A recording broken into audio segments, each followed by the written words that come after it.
Hey guys, and welcome. It's Master Flash. How are you all doing today? We are with F1 2018 and we are with the Williams. It is my practice three timer, and I thought, wow, third place in the Williams, absolutely awesome. Could not wish for a better time, right? Wrong. Welcome to Melbourne, where qualifying for the Australian Grand Prix should be getting underway shortly.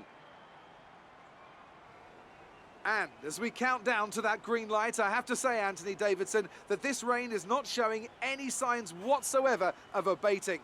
I imagine we'll be looking at some last-minute setup changes to better adapt these cars to the conditions. What do you think? The trouble is, Crofty, they need to be thinking about the race tomorrow. You don't want to go jacking up the ride heights and piling on a few points of extra downforce that you're not going to want in the Grand Prix itself.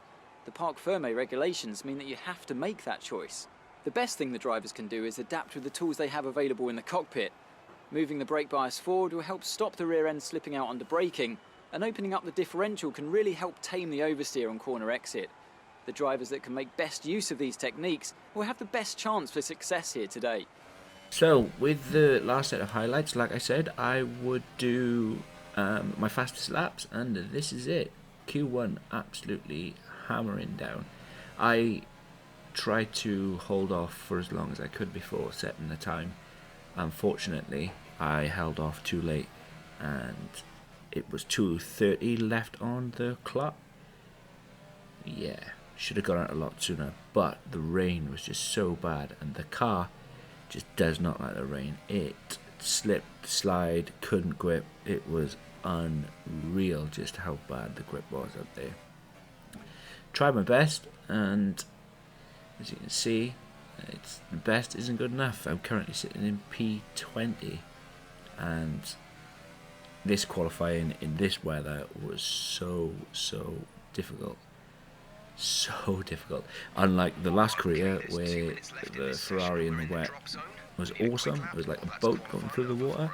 The Williams is more like a stone going through the water, as in it sinks and turns pretty much like a stone, really. But no, I have no doubt that this Williams car will become great. I will be able to use it properly with the relative upgrades. After I finished the Ferrari career, assigned for Williams, and they had spent all their R&D on just chassis development. No powertrain, no aero, no durability, just all on the chassis, which would have been great. However, the car was extremely slow. So with this career mode, I'm hoping to go powertrain, aero, chassis, durability, which I have no doubt I will have a lot of failures.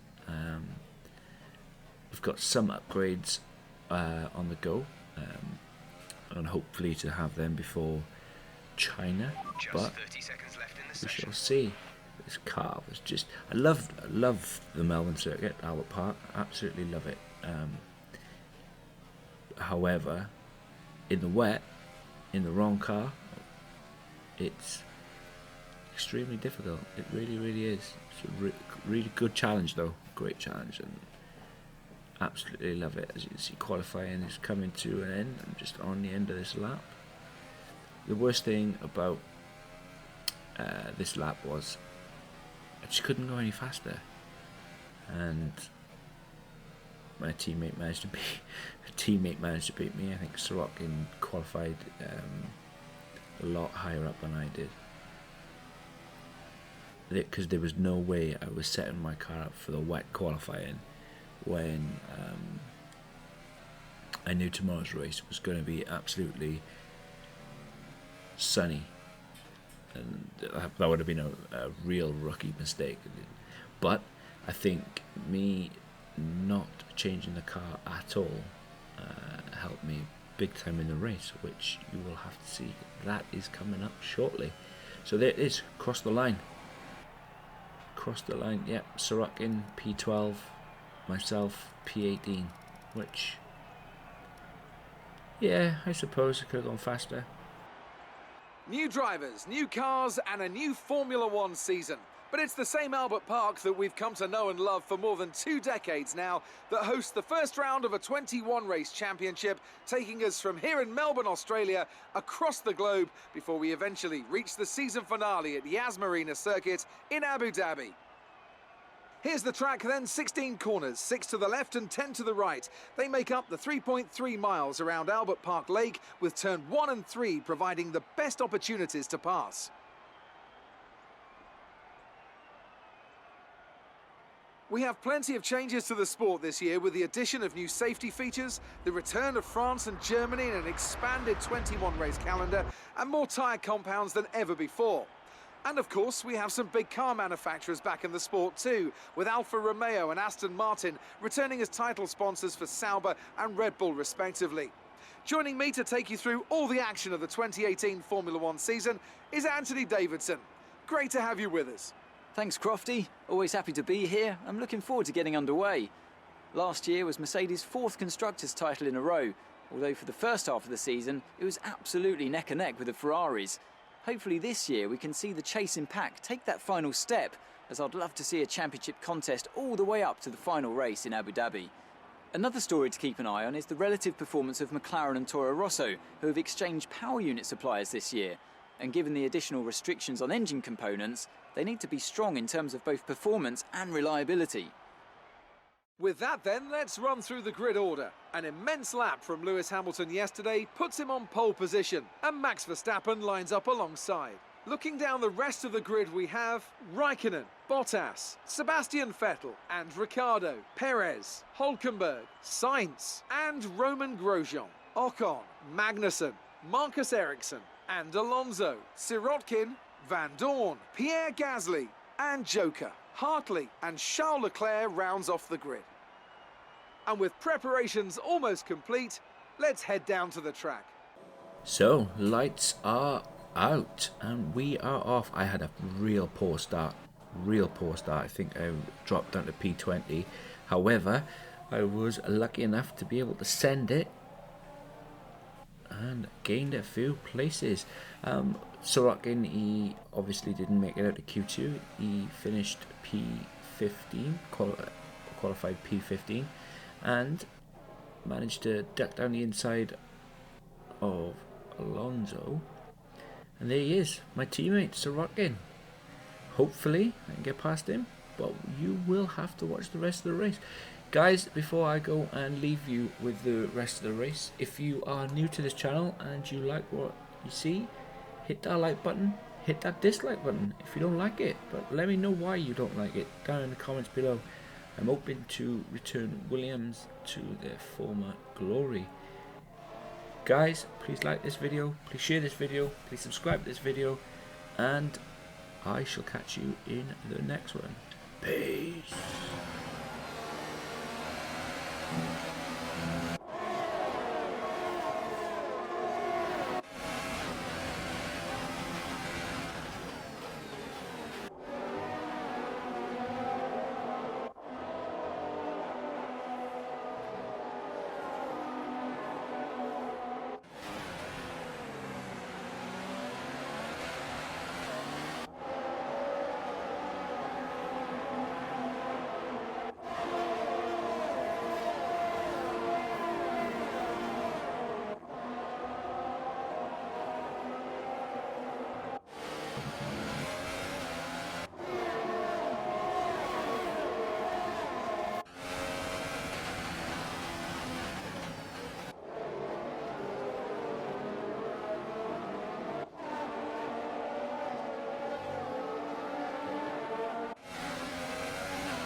Nice work, you did well today. I think the boss will be happy with that one.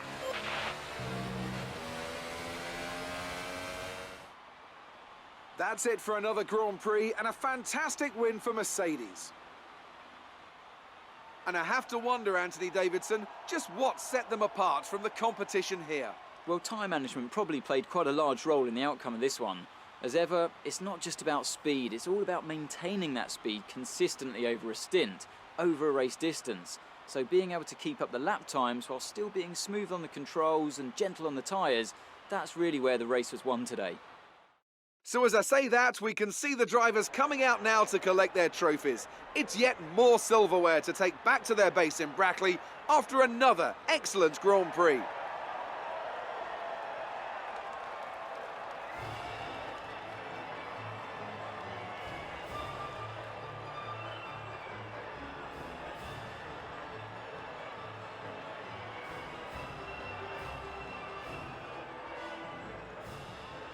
So then, it's time to see how this result affects the Drivers' Championship. Lewis Hamilton takes over the lead of the Drivers' Championship after an excellent result. Moving on to the driver of the day then.